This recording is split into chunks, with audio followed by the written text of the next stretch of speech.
महायुद्ध में एक तरफ दुनिया को पुतिन की रेड आर्मी लीड लेती हुई दिखाई दे रही है, जो यूक्रेन के शहर शहर तबाही का तांडव कर रही है। लेकिन जेलेंस्की की नजर से देखें तो मामला बिल्कुल उल्टा है। यूक्रेन ने अब तक के युद्ध में रूस के 42 सैनिक अधिकारियों को मौत के घाट उतार दिया, जिसमें से 8 तो जनरल रैंक के अधिकारी हैं। ये सब जेलेंस्की के एक प्लान के तहत हो रहा है, प्लान 9 मई। आखिर क्या है वो प्लान और रूस को उससे कितना नुकसान हुआ, देखिए हमारी खास रिपोर्ट।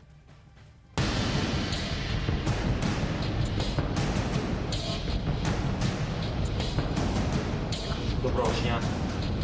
Бажаю здоров'я. Саме це дуже дуже.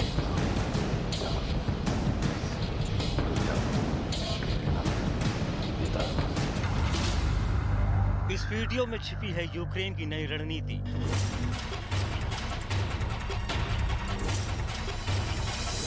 इस वीडियो में छिपी है यूक्रेन की नई युद्ध नीति, क्योंकि ये योद्धा ही तय करने वाले हैं जेलेंस्की का मिशन 9 मई।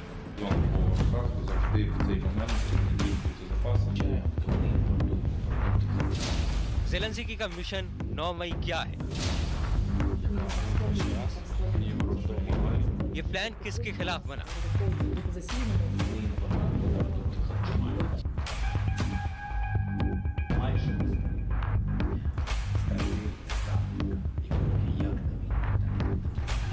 और इसे बैटल ग्राउंड में कब उतारा जाएगा?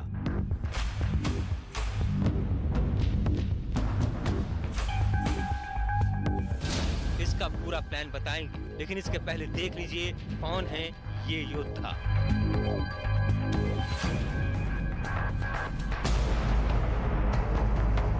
जेलेंस्की के इन योद्धाओं को ध्यान से देखिए, जिन्हें यूक्रेन के राष्ट्रपति सम्मानित कर रहे हैं।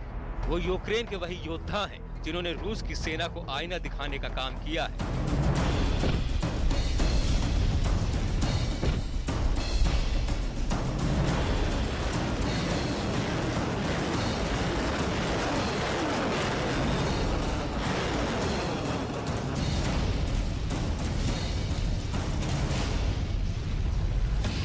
महायुद्ध में अब तक रूसी सेना के बमों की बारिश देखी,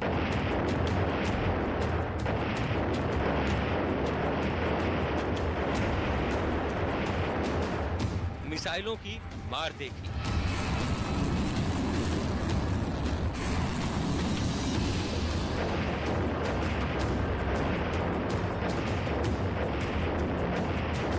पुतिन का गुस्सा देखा,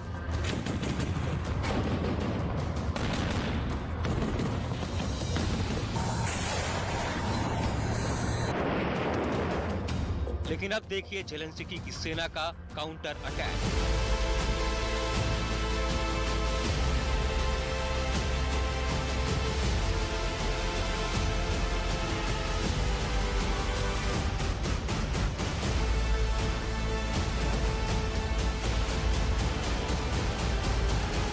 जेलेंस्की के प्लान 9 मई को समझने के लिए उनके इस बात पर गौर कीजिए।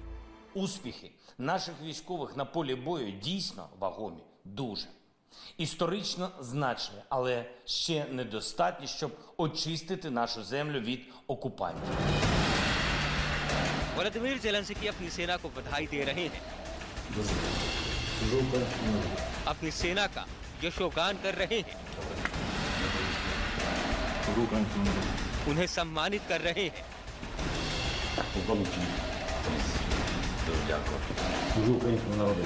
उसकी वजह है ये तस्वीर। ये रूसी सेना के मेजर जनरल व्लादिमीर फ्रोलोव की तस्वीर है, जो यूक्रेन के खिलाफ महायुद्ध में शहीद हो गए हैं। मेजर जनरल व्लादिमीर फ्रोलोव रूस की सेना में 8वीं सेना के उप कमांडर थे। रूसी मीडिया के मुताबिक सेना की ये टुकड़ी मारियोपोल में तैनात है। रूस के सेंट पीटर्सबर्ग के गवर्नर ने जानकारी दी कि व्लादिमीर फ्रोलोव को रूस के सेंट पीटर्सबर्ग में दफनाया गया है। रूस यूक्रेन महायुद्ध को शुरू हुए 50 दिन से ज्यादा हो गए हैं, जो रूस के लिए सिरदर्द बनता जा रहा है।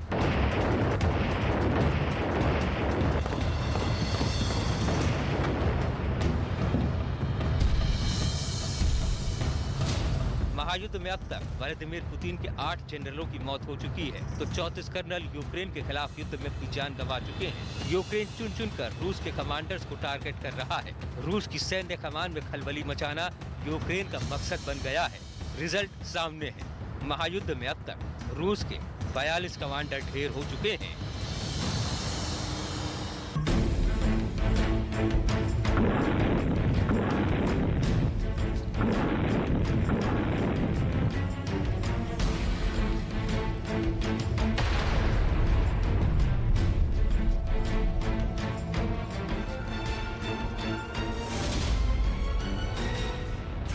रूसी अधिकारियों की मौत ये बताने के लिए काफी है कि यूक्रेन पर हमला कर पुतिन को मुंह की खानी पड़ी। यूरोप और पश्चिमी देशों के अखबार इन कमांडर्स की तस्वीरों से पटे पड़े हैं। रूस के ऐसे बड़े बड़े जनरल मारे जा रहे हैं जिनके पास सीक्रेट ऑपरेशंस की जिम्मेदारी थी, जिनसे रूस को सबसे ज्यादा उम्मीद थी।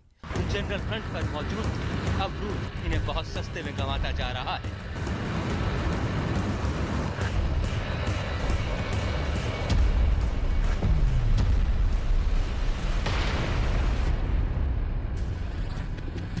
ये रूस के करीब 1.5 लाख फौज के हौसले पस्त करने के लिए काफी है।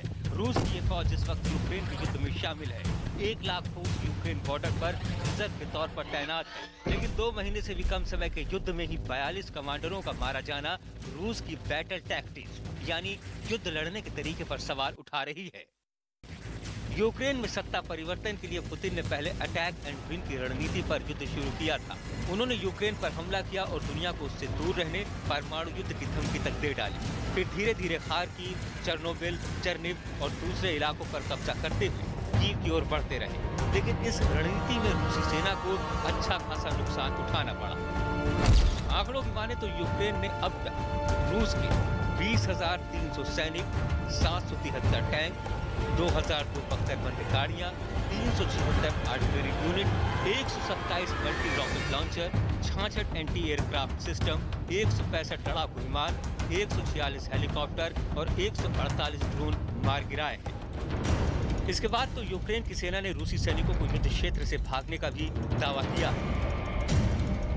На Донецькому і Таврійському напрямках ворог продовжує артилерійські обстріли населеного пункту Попасна. Мета – завдання вогневого ураження підрозділам Збройних сил України та відновлення наступу на Рубіжне, Нижнє і Новобахмутівку. Також окупанти безуспішно намагалися прорвати оборону підрозділів наших військ в районі населеного пункту Новотошківське. इस वक्त देखिए यहाँ पर जहाँ मैं खड़ा हूँ एक छोटी सी ट्रॉली है, उसमें ये एमुनेशन रूस की सेना जो छोड़ के गई है वो रखा हुआ है। आप देखिए सारा जिंदा है, अनयूज्ड है, ये यूज नहीं हो पाया है। लेकिन जब 1 महीने बाद वो गए तो बहुत सारी चीजें यहाँ छोड़ के गए और कई जगहों पर ऐसी लड़ाइयाँ हुई जहाँ पर बड़ी मुश्किल का सामना करना पड़ा रूस को, तो वहां से भी उनको आनंद फानंद में अपना एमुनेशन छोड़ना पड़ा। और इस तरह के आर्म्स और एमुनेशन जब मिलते हैं तो यूक्रेन के सैनिक उनको बड़ा संभाल करके लेके जाते हैं और उस पर अनुसंधान करते हैं कि किस तरह के गोले टैंक में इस्तेमाल करती है रूस की सेना, कहाँ बने होते हैं, कितने एमएम के होते हैं, कैसी मिसाइलें हैं, कैसे रॉकेट हैं। तो ये बहुत ही महत्वपूर्ण पार्ट होता है जब दुश्मन देश कोई भी हो, किसी भी देश के बीच युद्ध हो रहा हो, तो जो कुछ भी आपके पोजीशन में होता है, जो कुछ भी आप बरामद करते हैं, ताकि आगे के लिए आपके पास तैयारी हो, रणनीति हो और उसका अनुसंधान करके आप अपनी वाजिब तैयारी आने वाले खतरे के लिए कर सकें। ये ज़ेलेंस्की का प्लान 9 मई है, जो पुतिन के प्लान 9 मई से एक कदम आगे है।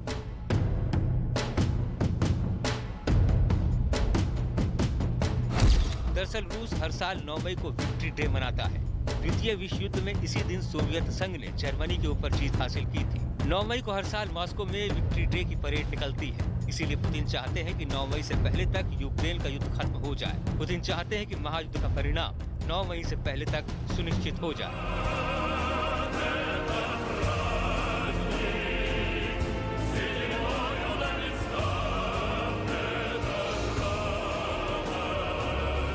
लेकिन इसके बाद ज़ेलेंस्की की सेना ने जबरदस्त फाइट बैक किया है। यूक्रेन की सेना चुन चुन कर रूसी सैनिकों का सफाया कर रही है, खत्म कर रही है। यूक्रेन की सेना बदले की आग में जल रही है। इसके सामने जो कुछ भी आ रहा है खाक हो जा रहा है।